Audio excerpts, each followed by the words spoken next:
The history of the birth of rock and roll is one of the most compelling stories in modern culture, a tale of rhythm, rebellion, cultural collisions, and unstoppable energy that defined an era and transformed the soundscape of the world. To understand the complete history of the birth of rock and roll, we must first step back into the early 20th century and see how multiple musical streams, societal shifts, and economic circumstances converged to ignite something entirely new.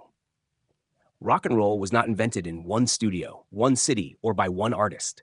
It was a movement that grew out of blues, gospel, jazz, rhythm and blues, country, and folk traditions, exploding into mainstream consciousness in the 1950s. The birth of rock and roll is the story of how music became louder, freer, more rebellious, and more democratic, creating a youth-driven phenomenon that would eventually dominate the globe. The roots of rock and roll reach deep into the soil of African American culture.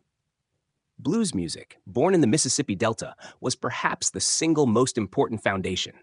Blues musicians like Robert Johnson, Muddy Waters, Howlin' Wolf, and B.B. King created a raw and deeply emotional form of expression that carried the experiences of pain, resilience, and joy from African American life into song. The blues offered not just a sound, but a spirit, something that would become infused into rock and roll at its very core. The call and response structures, the emphasis on rhythm, the wailing guitar lines, and the emotionally charged vocals were direct ancestors of what would later define the rock genre.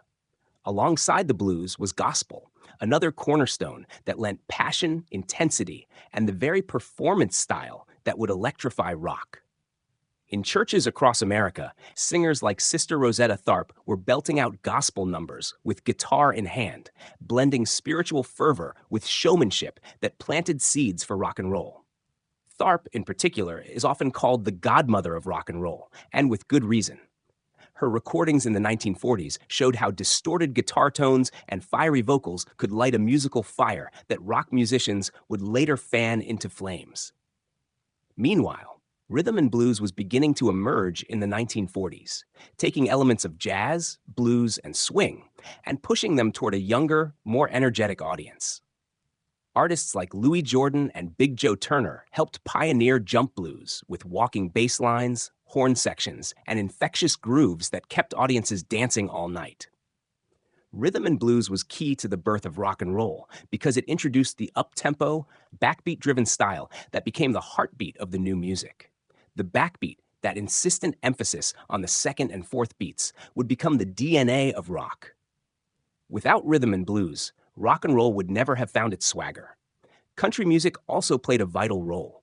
The folk traditions of rural America, the hillbilly songs, fiddles, and banjos brought a storytelling element and melodic sensibility that fused with the driving rhythms of the blues to create something distinct. Country musicians like Hank Williams wrote songs that resonated with authenticity and emotion, while the honky-tonk style gave birth to the twang and swagger that many early rockabilly musicians would later embrace. The fusion of rhythm and blues with country gave rise to the unmistakable rockabilly style that would define the early sound of rock and roll in the 1950s. Technological and social changes were equally crucial. The electric guitar, pioneered by innovators like Les Paul, gave musicians a tool that could cut through the noise of dance halls and amplify emotion with distortion, feedback, and raw energy. The record industry, radio, and jukeboxes spread new sounds across America like wildfire, while the rise of the teenager as a distinct cultural and economic force created a hungry audience for music that felt like their own. After World War II, America entered a period of prosperity, and young people suddenly had money to spend and a desire to rebel against the conformity of their parents' world. Rock and roll arrived as the soundtrack to that rebellion. The phrase, rock and roll, itself was popularized by disc jockey Alan Freed, who began using it in the early 1950s to describe the rhythm and blues records he was spinning on the radio. Freed's Moondog Rock and Roll House Party brought the term into mainstream awareness, and with it, a sense that something entirely new was being born. Rock and roll was not just a genre of music, it was a cultural revolution. It carried within it the sounds of African American traditions, the country twang of white rural America, and the pulsing rhythms of urban nightlife. It was integrated, energetic, and undeniably youthful. When we talk about the birth of rock and roll, names like Chuck Berry, Little Richard, Elvis Presley, Buddy Holly, and Fats Domino inevitably come to the forefront. Chuck Berry gave rock its guitar hero, blending blues licks with country storytelling and a showman's flair. Songs like Maybelline and Johnny B. Good set the template for rock guitar and youthful rebellion.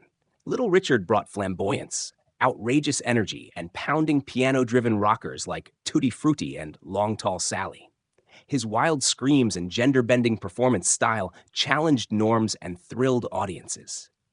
Fats Domino infused rock with New Orleans rhythm, piano boogie, and a smooth voice that crossed racial boundaries. Buddy Holly crafted unforgettable songs like Peggy Sue and That'll Be the Day, showing how a songwriter could shape the future of rock. Elvis Presley, perhaps more than anyone else, became the face of rock and roll. His blend of country and rhythm and blues, his hip-shaking stage presence, and his meteoric rise made him the king of rock and roll, a symbol of how the genre could dominate the mainstream. The 1950s explosion of rock and roll was not without controversy. Parents, politicians, and religious leaders condemned it as dangerous, immoral, and corrupting. Its African-American roots sparked racial anxieties in a segregated America, and its sexual energy challenged conservative cultural norms. Yet these very controversies only fueled the fire, making rock and roll even more appealing to the young people who embraced it.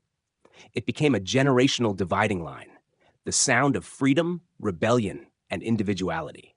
Rock and roll was youth culture in sound, and once the genie was out of the bottle, it could not be put back. The influence of early rock and roll spread like wildfire across the world. In Britain, young musicians listened to imported records by American rockers and began forming their own bands. This laid the groundwork for the British invasion of the 1960s, with groups like the Beatles, the Rolling Stones, and the Who taking the essence of rock and roll and reshaping it into new forms that would dominate global culture. In America, rock and roll evolved into soul, Motown, psychedelic rock, and countless subgenres, each building on the foundation of the original 1950s explosion. But the birth of rock and roll was always more than just music. It was the beginning of a cultural shift that saw young people take control of their own identity, style, and values.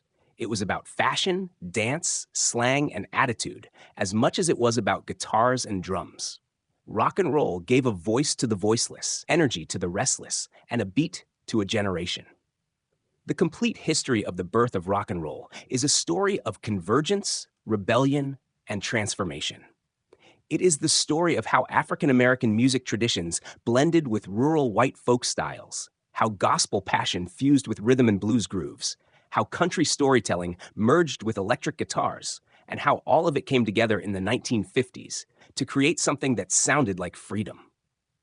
It is the story of Chuck Berry duck-walking across the stage, Little Richard pounding the piano and screaming with joy, Elvis swiveling his hips to the shock of millions, and Buddy Holly strumming his guitar with earnest charm.